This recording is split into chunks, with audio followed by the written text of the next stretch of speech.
Good afternoon. Welcome back to the B&H event space. You are tuned in to Portrait Lighting Unlocked, Diagrams and Deconstructions with Sarah Edmunds, hosted by Godox. A huge thank you to them for hosting, and an extra special thank you. Our platform, our viewers, everybody loves you, Sarah. It's like you always get such a great response when you're on. Thank you for coming back on. I'm so delighted to be back. Thank you for having me. Of course. And now that you are on, I'm going to take the spotlight and put it solely on you. I'm going to tuck myself into the background and become a viewer and a learner myself. Everybody, if you do have any questions, feel free to drop them into the chat. Sarah is very good about getting to your questions. So, Sarah, take it away. I'll see you in a bit for some Q&A. Okay, I will go ahead and share my screen. And here we go. Portrait Lighting Unlocked. So the last time I was here at B&H, if you haven't seen that webinar, do go and take a look. It's called Mastering Lighting with Godox. And in some of the comments that I had and in some of the feedback, I love answering all of your questions, and stay to the end for the Q&A because I would love to hear your questions. But also on the replay, if you have any questions, write them down in the comments because I will come back and I'll answer them. And I might even come back with another webinar as well, like this one, because somebody actually suggested to me that they wanted to see more lighting diagrams, the breakdown of where the lights are, and above all, why. So what have I chosen and why? That's what we're going to be doing here today. And there's a lot of material to get through. So hold on to your hats. It's going to be quite a ride. So I'm going to put this up at the end as well, but just in case, the Facebook group, please join. And I'm always in there ready to answer your questions as well. Love to hear from you there. And I'm going to move on because it'll all be at the end. Don't worry, I'm going to give you lots of QR codes at the end. What are we going to be doing for the next hour? I'm going to dive straight into the content, and that's unlocking portrait lighting diagrams. And this is some of my work, just a quick flash. I'm not going to spend a long time talking about me because I did that in the last webinar. So if you want to know more about me, please go and take a look at that. But everybody always wants to know what my gear is, so I'll quickly run through that. My camera, I have two Sony a7R3s, might be upgrading, not sure. They're doing me absolutely fine for now. I've had them for about 5 years and love them. Lenses 70 to 200 2.8 is probably my favorite. That always comes with me. 50 1.4 is my second favorite. 85 I love for the studio, and a 35 I take with me for weddings. Both of those are 1.4. My Godox lighting equipment. I'm a Godox fanatic. I love my Godox lights. I'm an ambassador for them, but I loved my Godox lights for many years before they asked me to be their ambassador. That's why they asked me to be their ambassador. So these are the lights that I own and possess, and all of these modifiers. I used to use the X Pro trigger, and I now absolutely cannot be without my X3 touchscreen trigger. Amazing. These are my loves. I started with Godox in 2017 with my 8200s, the very first release, and I'm still using them. I will be upgrading very, very soon, though. Keep your eyes peeled for that coming out soon. Some more videos showing you the latest releases. And the 8300 Pro is always with me. And I do love the 8100 Pro as well, the little soda can sized light. But we have some new stuff out that I cannot not tell you about because it's big news. It's the new 8600 Pro 2, and that syncs automatically with the X3 touchscreen trigger and the 8200 Pro 2s. So that's what I'm going to be upgrading my ancient 8200s. I'm going to be taking the leap and getting those 8200 Pro 2s because of the color. First of all, there are many, many reasons. And in my Godox tutorials with these products, I will go into much greater detail about them. But the thing that I really love is the color coding, because it means that I can see at a glance which light is on which group. So, and I've tried out the 8600 Pro 2 is an absolute workhorse for the studio, and that's my new studio favorite. And I also love this little on-camera flash. And I haven't used an on-camera flash for most of my career. I managed to get away with that without putting a flash actually on my camera until very, very recently. The V1 Pro is great on camera and off. So that's the V1 Pro. These are my wedding lighting kit modifiers because they're really portable. They pop up and pop down, and they have the magnetic attachments. That's for weddings, but we're not talking about weddings today. We're talking about portrait. And the studio lighting kit, the modifiers that I use the most are these ones. And these are the things that you're going to see me walking you through all of the diagrams and the behind the scenes of the portraits that I'm going to be using. For many years, I lived with the one that you can see on the left, which is 120 centimeters with a diffuser and with a grid. So with and without the grid, I used that in the studio with my 8200s for ages. I've since added the lantern, which is great for providing directional because the light is shooting through. There's a bulb that's pointing straight the way through, but it's also going outwards as well. And that 360 light sends everything going off to the white ceilings and the white walls. So you get a directional light and also a fill. It's kind of a 2-in-1. The big reverse umbrella is delightful, and it's very light and it's very inexpensive. An absolutely amazing bargain and beautiful quality light. And I also love the silver beauty dish when I want something to be a little bit more specular in terms of that light fall off.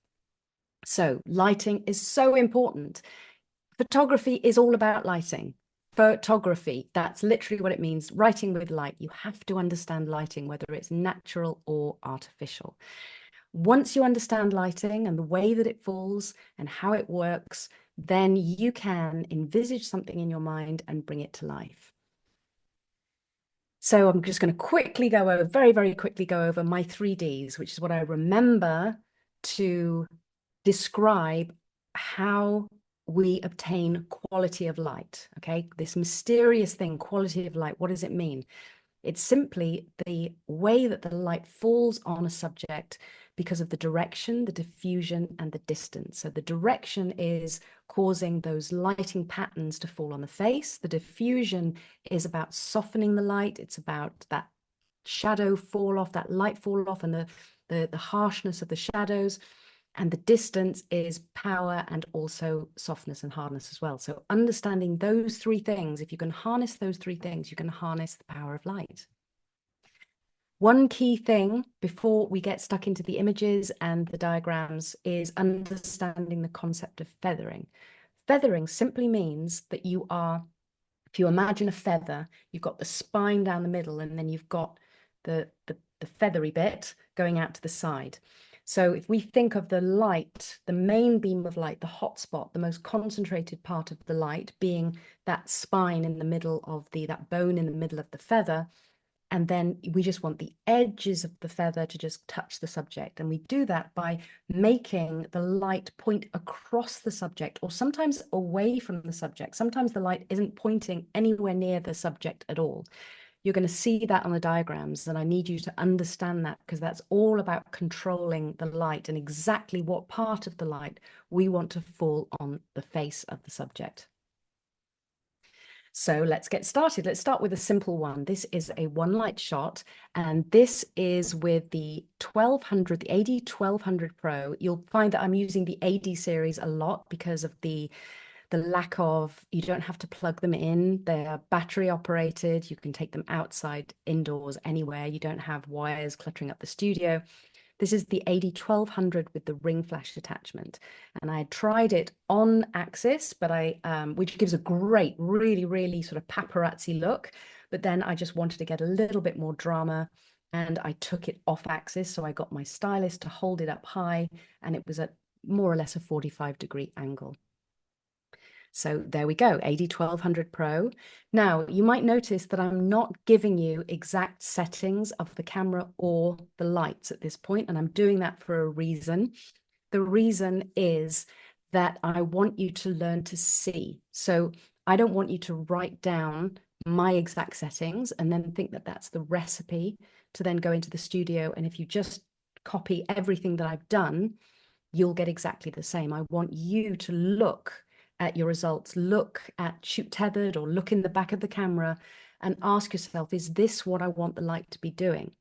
And the only way that this can really sink in, you can really get a hold of and a control of light, is by putting in the miles and shooting and experimenting and looking, asking yourself, where are those shadows going? Where are those highlights? Is that rim light too harsh?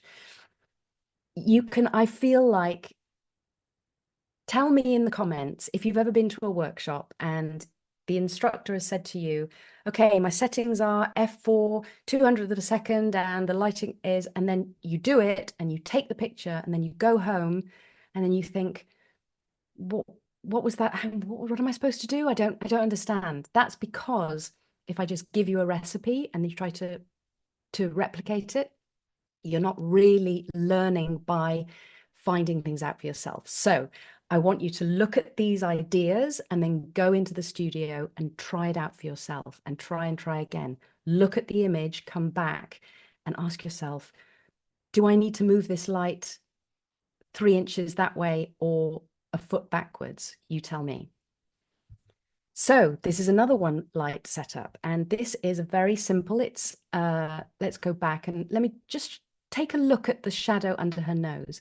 It's not a perfect butterfly, a butterfly being that shadow that's very central underneath the nose. It's not quite touching the lip, and it's in the shape of a butterfly, otherwise known as Paramount lighting or Hollywood lighting. It's slightly off. It's not quite central. That's because I didn't have a boom arm and I just needed to move the light stand out of the way so that I could be central. And that's all that is. Simple one light shot. And there you can see from a different angle. With this shot, I just took the 100, no, it wasn't. It was the 85 centimeter softbox. I turned it from where I was standing. It was camera left. I just put it behind the model. This was when I was doing a live broadcast, live shooting, and I still had 15 minutes left and I didn't know what else to do. And all of a sudden I thought, okay, I know what I'm going to do. Let's just turn this around. So that might be an idea to try. And I put the light behind the model. So there she is. She's standing in front of the light and there's nothing in front. Now, notice that she's close enough to the light that the light is wrapping around slightly and it's coming from the other side of the softbox and it's just lighting her cheekbone there and it's wrapping around her figure. So it's not a pure silhouette. If she had come slightly towards the camera, so away from the light, she would have been just pure black. But I positioned her so that I got a little bit of lighting around her. This is from a commercial shoot, and here I was shooting on location. So I had my AD 300 Pro and a reflector providing a clamshell setup. So this is pretty much, as you can see, I was holding the silver reflector very close to the model and quite flat. And I found that it needs to be at the right angle so that the softbox is providing light that's falling both on the face and hitting the reflector. So if it was just pointing down and hitting the reflector, then we'd have too much light coming up from below, which we don't want. It looks a little bit spooky. So it's about getting that balance. And in this case, I got a really nice fill, but it's not overpowering coming from that silver reflector. This is I was actually demonstrating a Rembrandt light setup for some students at a workshop. And it's just one light, one gridded softbox, very close to the model. And as you can see, it's providing that perfect Rembrandt light. But obviously, the Rembrandt light really depends on the angle of the model's face in comparison to or in relation to the softbox. So if she were to turn her face more, we would have had pure split lighting. So I had to spend just a few moments with the model saying, follow my nose. I usually hold my finger up and I say, bring your nose around, bring your nose around, bring your nose around. Okay, stop. It has to be very, very precise. When the light is gridded in that way, the light is very, very controlled. So you can see that that's enabled us to get this really dramatic look. So this was an AD600 Pro with a 120 centimeter gridded softbox, one light. This is also one light, but with a different modifier. Same, maybe it was a less powerful light. I think this might have been the AD300 Pro. And we have, remember the feathering that we were talking about? This is the reverse umbrella with diffusion. Now you can see on the 3D models, you can see that there isn't a diffuser. That's just because I wasn't able to put that in the software, but there was a diffusion sock over the front of that. So the light is pointing into the umbrella. So the light is pointing away from the model. And in this way, we get a really large, soft light that doesn't have that hot spot. That doesn't have that very hard hot spot if it were the other way round and pointing through a softbox. So the result, as you can see, is super soft, but still directional. And on the left there, you can see the extent of the feathering of that. So in this image, we still have one light, and it's the AD100 Pro. And it just goes to show you that you don't need a lot of power to create a lot of light. Really depends on your lighting settings. I love to shoot very shallow depth of field in the studio, and that allows me to get lots of power from even just a speed light. So in this setup, I've got the light in a softbox above the model and coming over her shoulder, pointing into V flats that are then bouncing that light in a really soft way back into her. And it looks really, really soft. It almost looks like natural light. People struggle to tell me what lighting setup this is usually when I ask them what I've used here. I also had one of the little reflectors that comes with the softbox, the Godox softboxes that you can put inside. I've just used that as a little mini reflector. And there you can see from the other side. You might see this setup coming up again soon. This was also with one light, but it wasn't one shot, I will confess. But the only reason it's not one shot is because of the size of the white seamless backdrop. It wasn't big enough to hold all of the people. So I believe that this is 2 or 3 shots. And this is the setup. Here I've got the same reverse umbrella used with the AD300 Pro. It's pulled back a little bit to allow for a more even spread across the group. And again, it's feathered quite a bit. And there you can see. And then I put that together. One thing that I did to make this easier, because I actually did the headshots of these women, all of these women in one day, and I did a dark group where they were all dressed in black on a dark gray background. And I did the light, the high key setup. And I also did all of their headshots in both dark and white. So, and that was in one day. So in order to make this group shot easier to do, I had them pose in sections and then had them move up and then had the last person who was going to be not in the group, but would be in the next group, I would have them come in on the edge just to make it that overlap easier to do the composite later. Don't know if that made sense. Happy to answer questions about that later. Right, this picture of my lovely daughter a few years ago is a 2-light setup. And the reason I added the second light, because very often, I'll be honest, I love one light. I really do. You can do so much with one light. But sometimes you just need a little bit more impact and dimensionality, let's say. Dimensionality is something that you can get by adding lights. Not too many lights, because when you get to past about 4 lights, you start having too much light everywhere. But in this case, I wasn't able to see the pampas grass that I was shooting through. So I put an overhead light above her and pointing slightly behind her. Very low power. If you look at this, it doesn't look like there's a light above her. So this is all about subtlety, and this is what I mean when I say go into the studio, look, take a look and see what it is you want.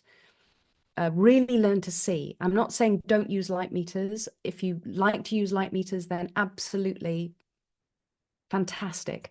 If your brain works that way, mine doesn't. And also I taught myself to shoot without a light meter. So I that's just the way that I just feel it now. I just know. I just know what it is I need to do. If that's the way you like to work, then fantastic. But still look at the pictures. I see when I'm teaching, I see so many students just shooting, shooting, shooting, shooting, and they're not looking at what they're getting. You must stop, look to see if you're on the right track, because you might need to just change something just a tiny little bit. And a light meter is not going to tell you where to angle your light. It can tell you what power to put your camera or what settings to put your camera on, but it's not going to give you the angle of light. And that's what you really need to learn to see. And that I really encourage you to practice as much as you can. This is a situation of what I've done. Let me just go back and show you. Let me just explain what it is I was trying to do. I wanted to have the light just picking up her hair, but I wanted it to be really subtle. So this is rim light, but it's rim light that nobody would look at and say, that's rim light, okay? Subtlety. So I've got the big umbrella on a really low power, and I've got a gridded beauty dish to just put a pop of light just on her face. And then I've got the silver reflector that is reflecting the big reverse umbrella that is providing the hair light, and that's providing the fill that's on her body. So there's that setup there. See the big umbrella just putting that tiny kiss of light on her hair, the gridded silver beauty dish, and a big silver reflector that is providing all of that light on her body that's much, much lower. So that was an 8300 Pro in the umbrella and an 8200 in the gridded beauty dish. And there you can see it from a different angle.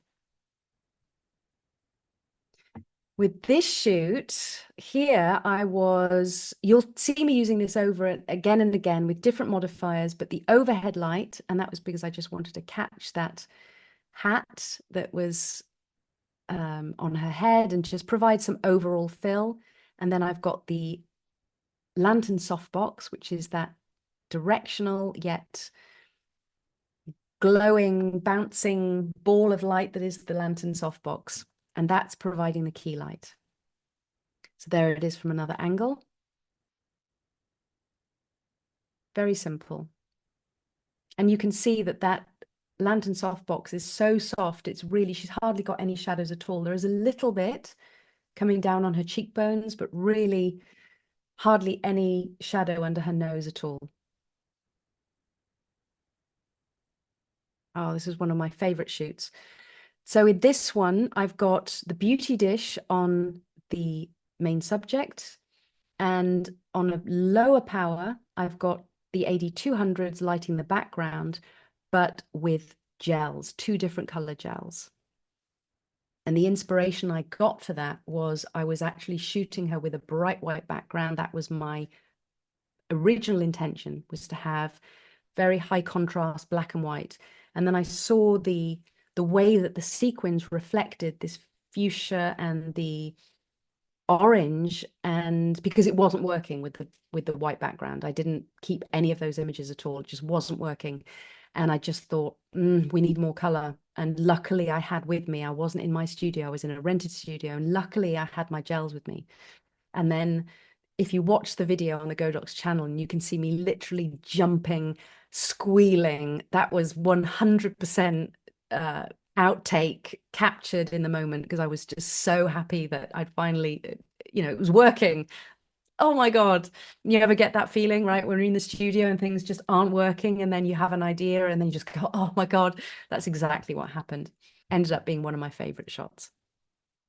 Now, the beauty dish on the subject is cleaning out any. Now, the other lights with the gels are pointing at the background, so they're not affecting the model. But had they been, the stronger light on the subject without a gel cleans up, washes away any of that color. So that's why we've got a nice clean look on the model herself. This was the same day. And here I'm using a classic 3-point setup, gridded strip boxes, 45 degrees behind, well, not quite 45 degrees, but behind the model and towards the model to provide a little bit of rim light. Gridded, I tend to like gridded because that way the light is more controlled on the shoulder, and the lantern softbox towards the front. I've also got the AD100 with a continuous modeling light and a fuchsia gel to try and just add a little bit of ambient light so that I could slow the shutter speed and get, actually, I think the fuchsia was on this one. And then on this one, the ambient light that you can see from the slow shutter speed is coming from the makeup station. And there was those bulbs, lots of bulbs around the makeup station that was quite bright. And that was providing a warm ambient light that is being let in when I slowed the shutter speed. So just a recap for anybody who's not familiar with slow shutter speed in the studio, where the flash is hitting, the flash is going to freeze the subject. So that's why her face is not blurry.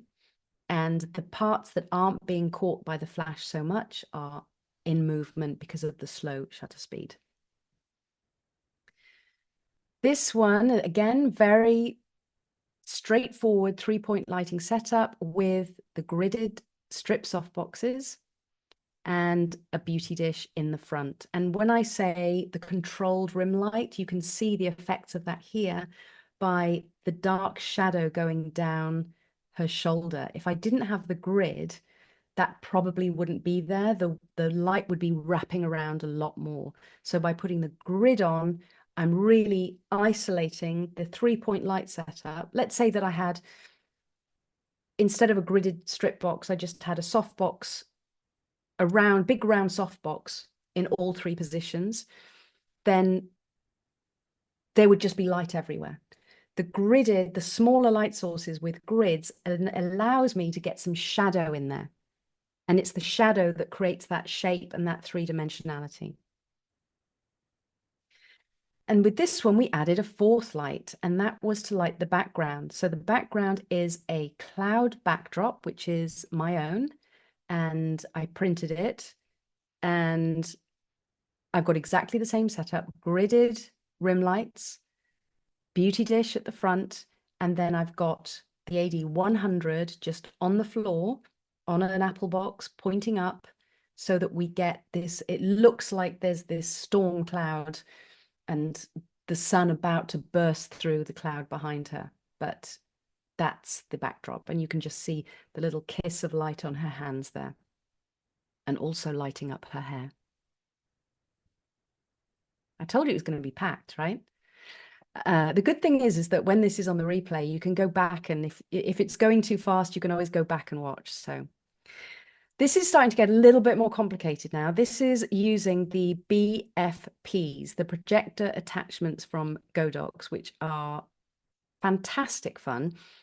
Now, for this shoot, I had 7 setups in one day and 7 changes as well. So 7 changes and 7 lighting, completely different lighting setups. So that's why I've got the reverse umbrella lighting the background on one side and a bare bulb on the other. The only reason for that is that I just needed to have the umbrella ready to go to just pull around from behind that V flat and bring to the front when I needed it. I didn't have time to put everything up and down. So there's an AD200 on the back on the left, AD300 in the umbrella reverse. So the different powers are sort of compensated by the fact that one's reverse and the other one's just pointing straight. And then I've got the V1 Pro in the front pointing at a reflector, which is lighting up the bottom part of the model. I've got another speed light, I think it's the V863 on the background, just lighting up the lower part of that wall. And then I've got the BFP providing this spotlight. And actually, I should just mention that the BFP on the diagram is on the wrong side, should be over here, because you can see the shadows on the nose is actually coming from camera right, not camera left. So apologies about that. But the BFP is providing the light on the model in this very, very tight circular pattern and creating these really crisp shadows. We've got that reflector light, which is just filling. If you look at her, sorry, let me just go back. If you look at her hand, look at the bottom of her hand, it's not falling into shadow. That's because of that reflector. And then we've got the backdrop being lit completely with those three lights. Remember, I said I needed to bring out the reverse umbrella really, really quickly to be able to use it. Well, this is why, because this was the next setup. And in this one, I've got one BFP pointing past the model and creating that white circle on the background. I've got I think it's the V1 Pro or an 8200. I can't quite remember now. I need to go back and check. Doesn't really matter. But one of the smaller lights with a yellow gel, a lime yellow gel, pointing up to the ceiling, because I wanted the light to come from the ceiling and fall down. And I didn't have the height to be able to do what I wanted to do. So I just bounced it instead. And that way the whole ceiling becomes the light source. And at the front here, I've simply got a feathered, no gel, just light, normal, soft light on the front of the model. And the result was this. So what we were going for, this was a very vintage look, playing up the accessories. And so I used the yellow light to pull out from the sunglasses. And that white circle is, look, it's not even, you can even see the blades of the diaphragm from the BFP. So I haven't touched that in Photoshop at all, other than cleaning up a few blemishes on the skin and doing some color correction. Very similar setup for this one. This is, once again, I'm using a gel to fill in the shadows. Remember that the gel fills in the shadows. If there's too much light blasting, that's going to clean away the color. So what we're seeing on the background is the light from the BFP, from one BFP, is going on the background. And that light is providing the white parts of that sunburst. The shadows are being filled by a blue gel. And then I've got another BFP with just some blades to just capture a slice of her face. So there's that setup. One is pointing over her, past her shoulder, not hitting her at all to light the background. We've got the one light pointing at the wall to fill in the shadows, and then the other one with the blades just lighting up her face. And as you can see, there's actually another light just lighting up the bottom part of her so she's not in complete shadow. Otherwise, the BFP is so controlled, her body would have been totally black. So I did add another little light just so that you can see her body. Very similar thing going on here. This is two BFPs, and that warm light is simply coming from the heater that was heating the model who was freezing in my studio. We couldn't get it warm enough for her. So I quite liked it though, so I left it, and I decided to just leave the bluish tinge towards the shadow at the top and that warmer part as well. That made me think though that perhaps I could add a light and provide more of a gradient like this one. So here we've got the light at the bottom pointing at the background. We've got one BFP providing that white circle, and then we've got another BFP with just those blades providing a triangle. So this is me just absolutely playing in the studio and having a whale of a time. And there we go. This is very, very precise. When you use the BFP, it's very, very precise. And you really need to have a dark studio. Otherwise, you might struggle like I did, because I have a lot of daylight in my studio. So it was very difficult for me to get this exactly right. This one is a little bit simpler. It's just a black V flat placed behind her and one but the white wall being lit by the lights and one BFP just highlighting. I wanted to really bring attention to the accessories because the whole editorial was about accessories. And there you can see the black V flat behind her.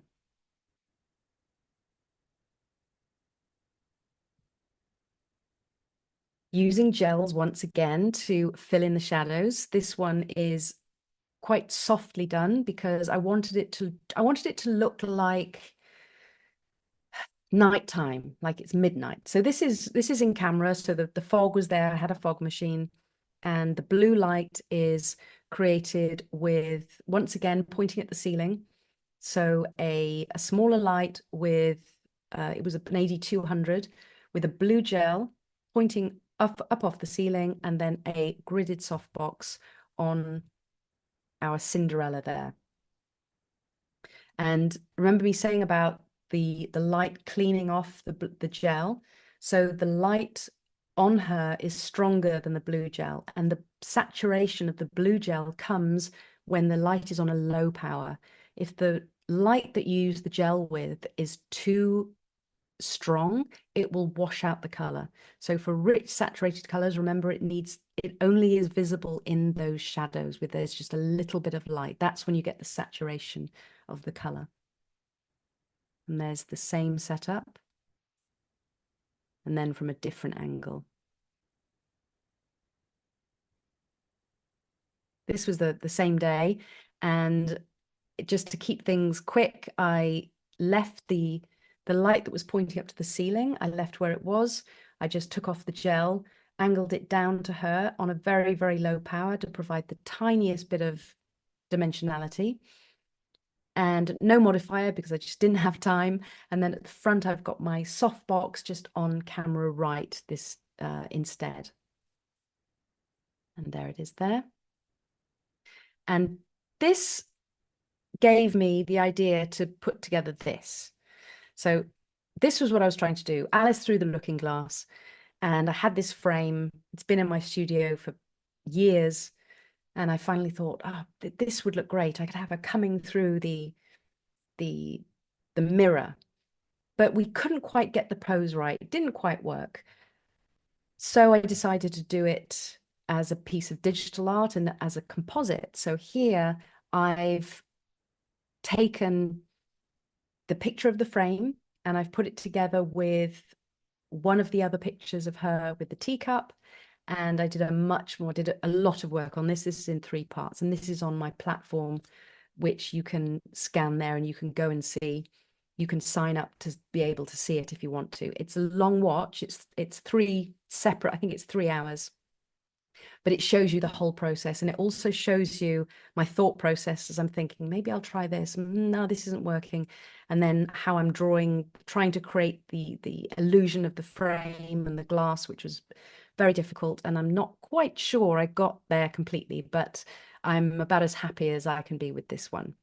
So yeah, go and check it out. And there's the before, the during, and the after.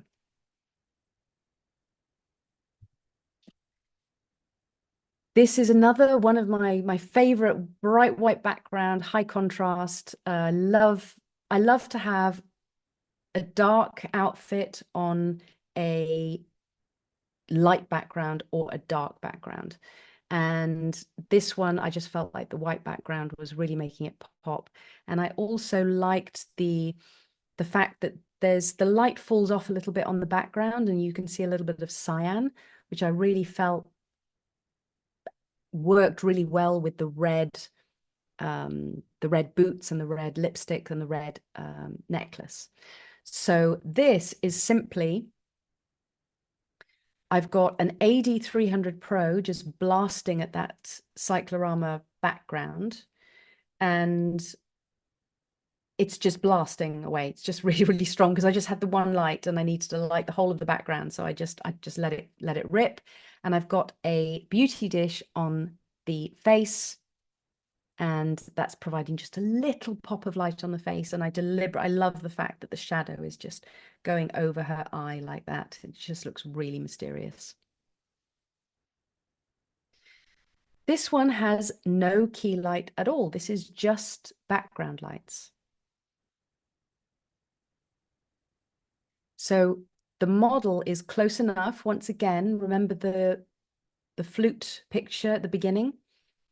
This one is similar, but there's a whole white background. So I've got two AD100 Pros, no modifiers, pointing at the backdrop and at an angle that's allowing the whole backdrop to be lit up and also a lot of light to come and onto her face. And I've got black V-flats, which are stopping too much light from coming into my lens and being hazy, because that's always a risk. If there's light coming into the lens, then you're going to get this washed out look. That did happen a little bit, which I compensated for in post-production, but I managed to block most of it. Here we have, again, the rim light. We've got a very soft light on camera left, lighting the model, and then a gridded softbox providing that dimension. And the giveaway for me is, once again, it's that shadow that is just creating that three-dimensionality that really looks like you can see the form of the body. Here we go.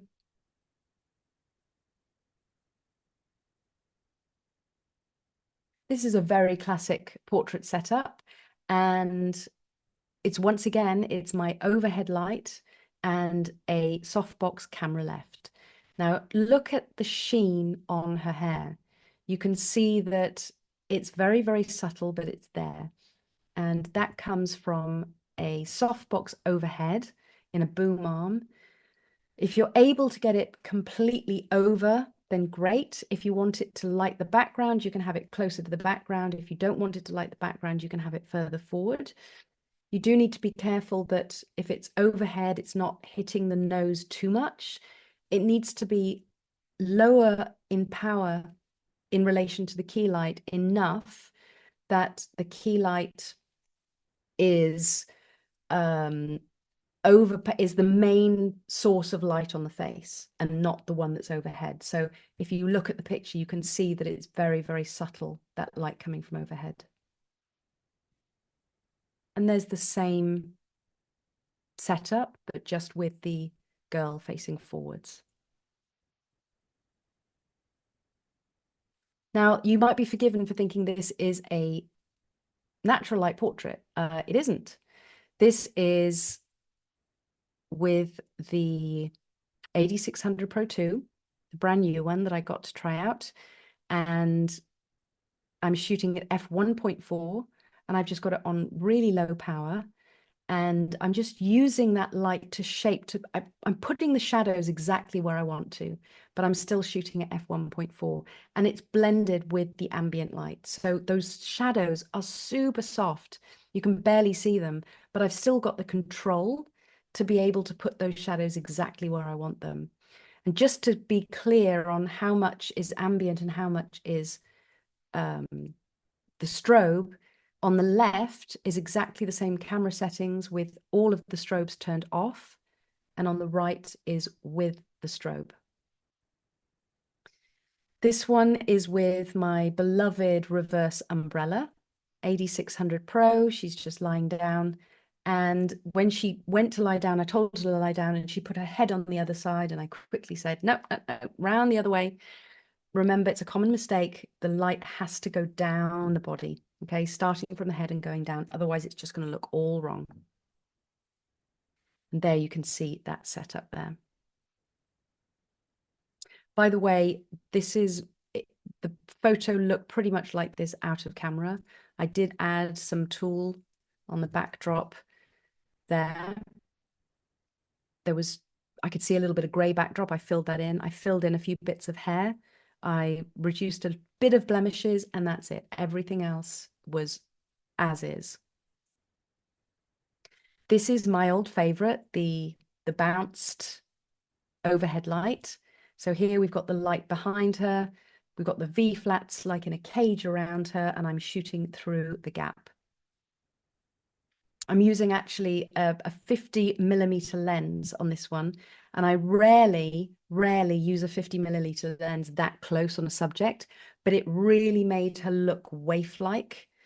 So I'm tilting the 50mm lens, and I'm up close and I'm deliberately distorting it, making her body look really tiny and her head look really big. It just gave this waif aspect that just suited this look completely. Going back to something a little simpler, this is shot with a speed light. This is the V1 Pro in the same reverse umbrella. And it's quite heavily feathered, as you can see. I'm shooting quite wide open. I think I'm at f2 here, which is about where I like to sit. I very rarely go more than about f4, really, and I prefer to stay around between f2, between f1.4, f2, f2.2, f2.8. That's where I like to shoot. Just because I get more power out of my light, and I like the look. I like the way it looks. So that's that setup. Same setup for this one and for this one as well. And here you can see, let's play a video. So you can actually see the extent of feathering there. You can see that it's the V1 Pro. That's the speed light there in that bracket, pointing reverse. And by the way, I shot on that V1 Pro all day long for 7 hours, 7 different looks, and on one battery. It was amazing in the studio. Same V1 Pro. Same V1 Pro. And we're back to my favorite setup, which is this one, but just with the V1 Pro instead of the stronger light. And here we can see another video.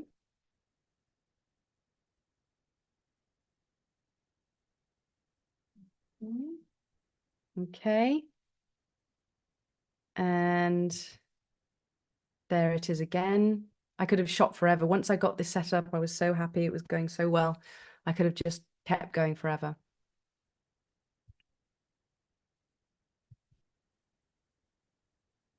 More video. So you can see it's just right behind her. And I'm shooting through a very, very narrow gap. Again, almost no retouching here, maybe a few blemishes. I didn't even get rid of her braces. And I just used one of my profiles to turn to black and white. Super, super quick. Same setup. And a color profile as well on that one. And here I just lifted up the light. Same setup, I just lifted it higher. And that gave me this beautiful hair light and still the softness coming from the bounce. And I'm shooting through the tiny crack there. I did retouch out the light stand at the top because I could see the light stand coming out of her head. Oh, okay. This is interesting. So here we were at a studio. I wanted it to look like, this was for an editorial, and I wanted it to look like a girls' night out, bachelorette party, bridesmaids and the bride getting ready together and having a night out. And here I wanted it to look like there was light streaming in through the window, and I've got the lantern softbox and I've got the Speedlight V8603 in the AKR21 projector attachment. So that's a speed light that's providing that pattern, and then the other light with the lantern softbox providing the fill. So there is that setup there. This is natural light. So there was actually a window there, and this is natural light. And I just told the model playing the bride to stay really, really, really still, and I got the others to move around while I was at a slow shutter speed. And the same shoot, then to give this sort of naughty nighttime vibe, I've just got the on-camera flash and a nice high shutter speed, probably at about 200th of a second, to make sure that those shadows were really dark and crisp. I wanted it to look flashed. I wanted it to look paparazzi-like, because this look is really popular right now in Italy. Everybody goes nuts for this. The models loved this. They thought this was absolutely fantastic. So Yeah, you spend decades trying to get your flash off the camera, and then it becomes fashionable to put it back on. There we go. And then this is more my cup of tea. This is the lantern softbox providing beautiful soft light on the three girls. And that's that setup there. Back to the V1 Pro in the reverse umbrella. Amazing. This is with a speed light, right? So we were trying to go for something really dark and dramatic, and dark in terms of aggressive and striking and dramatic. And this is one speed light with that reverse umbrella. And it's placed there in front, feathered a little bit. And then to get this look, we moved it back and up really high. Now, it's approximately there. And I can show you the video that shows you how feathered it was, but it was being held by my stylist. She took the light stand and held it even higher and tipped it over so that it was more over the model for just a few seconds to allow me to get that shot. Now, as we draw to a close, I have a challenge for you. If you're watching this live, if you can guess the setup, doesn't count. If you know me and I've told you, then it doesn't count. But if you don't, if you can guess this setup, what lighting I used, I will give you a present. The first person to get it right in the chat, I will come and look. And the first person who says it, I will contact you and I will give you a gift. Okay? Just give you a second to have a look. Not too long.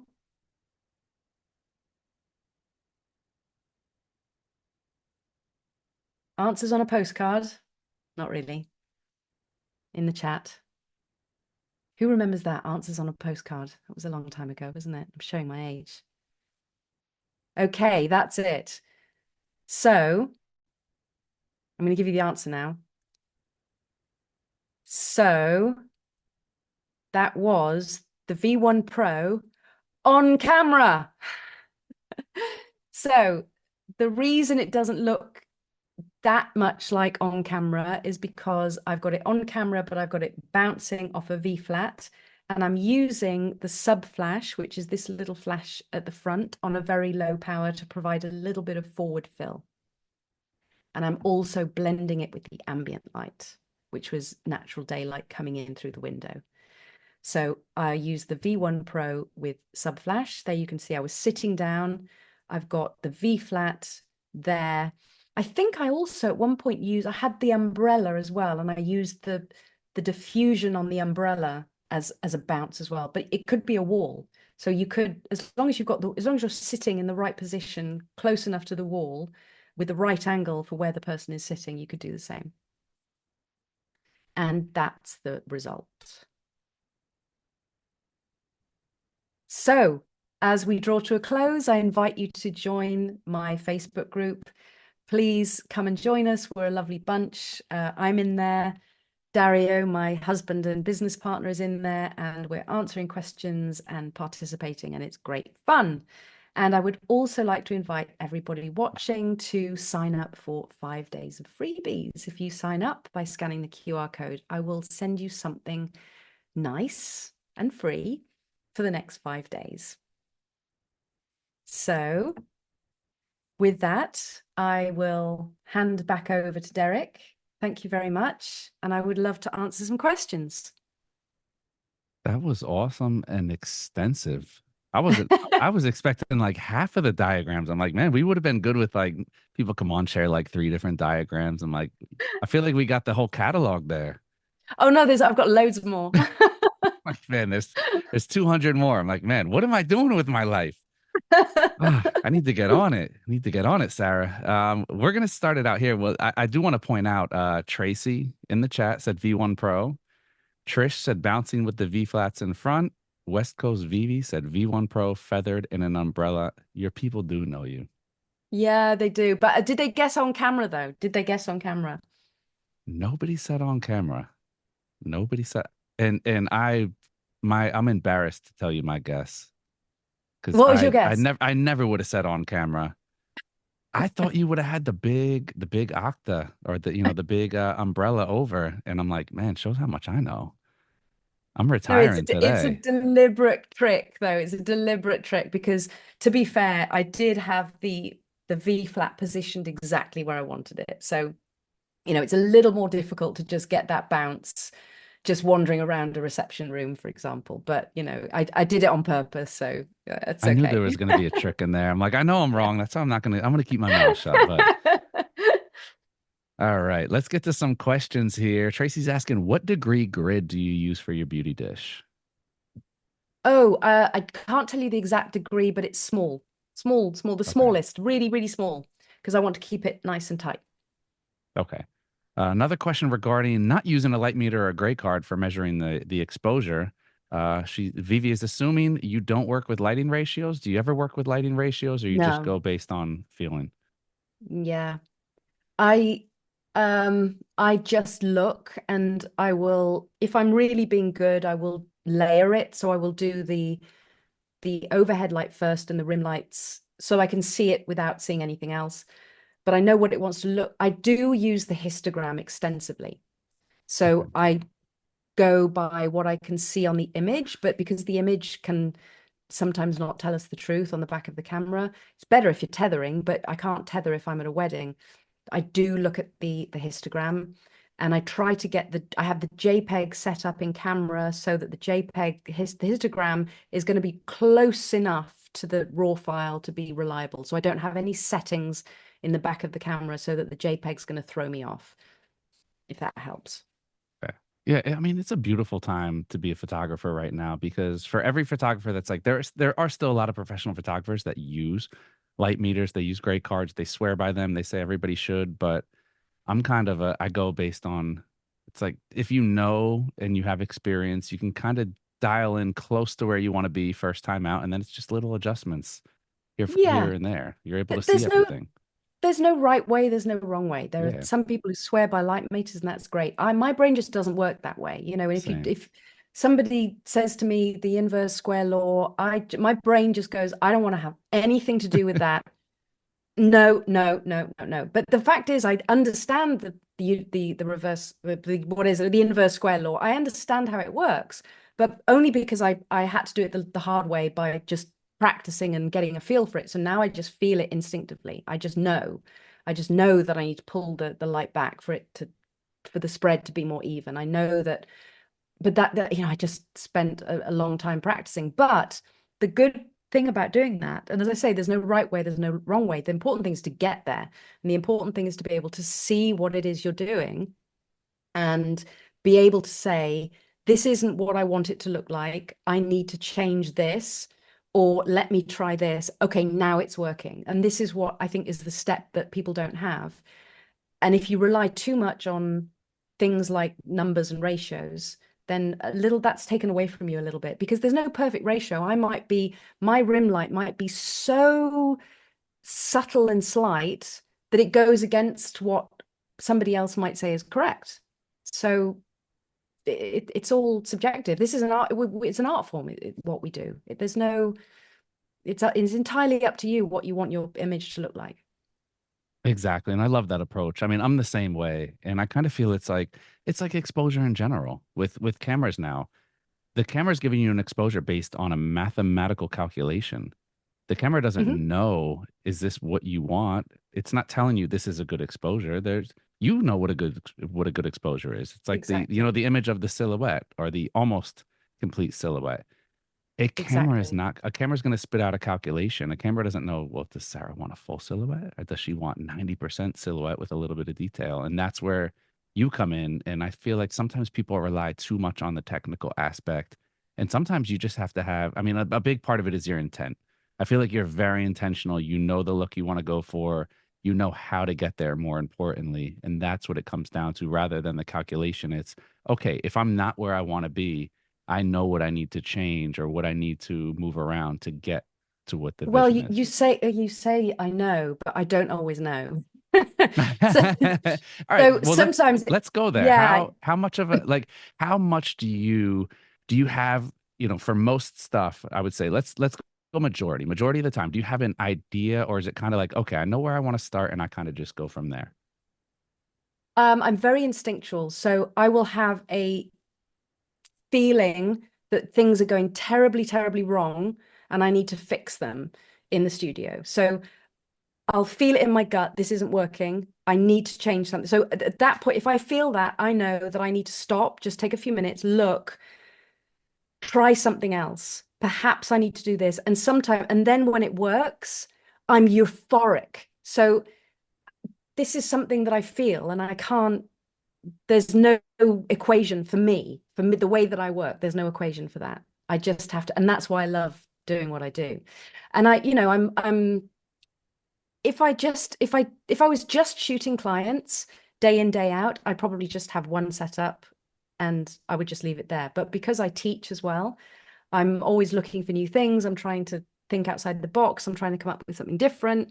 And so that pushes me to try and go for something else. So when I say that I'm in the studio and things are going wrong, that's not for a client because I wouldn't, that's when I'm playing. I'm what I'm talking about when I'm playing. How many setups do you generally like if it is client work? If it's something where they're open and it's not like, hey, we're going for a specific look, how many looks are you going to, or what kind of light kit are you gonna bring everything out and stick to two No, setups, or no, no, no, no. I would, as I said, I worked for many years with the AD 200s, and sometimes I'd start off with natural light because I have this beautiful light in my studio, which is just gorgeous. It's very, very flattering. So I can just have everybody facing towards the window and everyone looks gorgeous. Everyone looks wonderful. If I want something a little bit more dramatic, then I'd pull out the light. But one, maybe two, probably. It would be for commercial that I might start adding a little bit more. And then my creative work, which is what I do for teaching. okay. And for the people who are working with a smaller studio, smaller space, they might live in an apartment, they might be just space, got to keep it tight. What is the good softbox or umbrella size? I feel like it's always nice to be able to have that 6, 8 foot umbrella or softbox. Is a 3 foot for most applications? Is that going to be good enough? Well, if it's portrait, then yeah, because you just bring the softbox really close and then it's a giant softbox. It's all relative. So if you need the space to get full length and drama and and you don't want to rely on Photoshop to make things look bigger and taller and things like that, then you're a little bit limited. But my studio is not huge. But if you're in a tiny apartment, and you're working with portrait and beauty and headshots and that kind of thing, no problem whatsoever. You don't need lots of space at all. Okay, that's good to know for us New York people. Yeah, We're not I always have a working friend. with a lot of space. I have a friend in New York who's been a beauty photographer for many years, shoots for Vogue and Elle, and she works out of her apartment, her living room, but she shoots beauty. So it's all, it's like, it's all of this stuff. But yeah, You work with make what do you with got. what you have. You make do with what you have. And then, or you go outside and rent a studio. There's always a way. If I really need Sarah's given height, us 500 setups to get started on, so nobody has an yeah, just excuse. You got so the I starter knew that kit. it was a lot. I knew it was a lot, but I just thought, you know what? They can always go back and watch it. And if it gives you an idea to try something, then go ahead and try it. And as I but do try it. Try it I and mean, see how it that's works. all. Sarah, I don't think you probably, maybe you do realize that 99% of us out here have no creativity without someone showing us or telling us 45 degrees, one light, maybe a bounced light or a reflector over here. And Yeah. that's like the extent. So it's good to see, and then to see the results, to know what we're working with, because you can take that then into like a client and say, okay, well, we want something dramatic. And how many people are Yeah, like, okay, well, what's dramatic light? Or what is this? absolutely. So trust, you have helped us so much. And I say us, I'm including myself in that us, because it's hard to really reach out there and pull from creativity that you don't have. So I'm gonna end it on one final question here, a little easy one. Tracy has already, you've sold her on the Godox system. So Tracy's all ready to switch over. Any advice for somebody who wants to switch to the Godox system? What's a good starting kit for someone to switch over to the Godox system? I would have to say, well, it depends of course, it depends what you want to do. If you are going to if you want to shoot in the studio and out of the studio, and you really need portability, then I would say the 200s, because they're just so, it's so much power for such a small brick of a light. It can go in a handbag, it could probably go in a pocket. And yet it's, as I said, that was my studio light for many years. I loved it and I took it to weddings, and that was a game changer. If you want a workhorse for the studio with the fast recycle times, with the power that will give you, you want to shoot f8, you need a little bit more power, then I think the new 8600 Pro 2s are amazing. Another good flexible one is the 300. Once again, it's portable, not as portable as the 200s, but weddings, I take with me always the two 8200s or three, and the V1 Pro and the 8300. So the 8300 comes out for the group shots. The 200s are for the receptions, and the V1 Pro is on camera. So, and it's used as a trigger to set everything else off. In the studio, I've got the 600, the 200s, and the 300. So you've got to weigh up portability with power. What are your priorities? But I get this, people write to me with this all the time, and yeah, It's not one size I'm fits happy to all. answer. So Yeah, it's hard to, yeah, it depends on what you're using it for. Some yeah, people don't want to carry a lot of gear, some people aren't able to, and some people yeah. like to bring everything to every shoot. So that's a If good I if starting point. okay, let me put it this way: if you said you can only keep one, it would be the 200. Okay. And that's like the balance of the most between power, versatility, and being able to do Yes. it's the most versatile. Yeah, especially for the way I shoot, because in the studio I like to shoot at f2 anyway, so I don't need a whole bunch of power. So if I Mhm. had to choose, it would be my 200s. Yeah. And I feel like it's probably pretty fair to say a lot of people are people who aren't experienced or who aren't don't know what they need. They can probably get away with way less than they think they need. Everybody thinks they're going to be overpowering the sun, or there's always like a what if. And then when you actually do get it, I've bought very powerful lights, and half the time I'm like, why? Now they're too big to bring out, they're too heavy, they're too big to carry around. I probably could have done with a speed light to be really real, Yeah. but even Well, like you said, like a 200 size. that's actually my advice to people when they're starting out with lights. I say just get a speed light.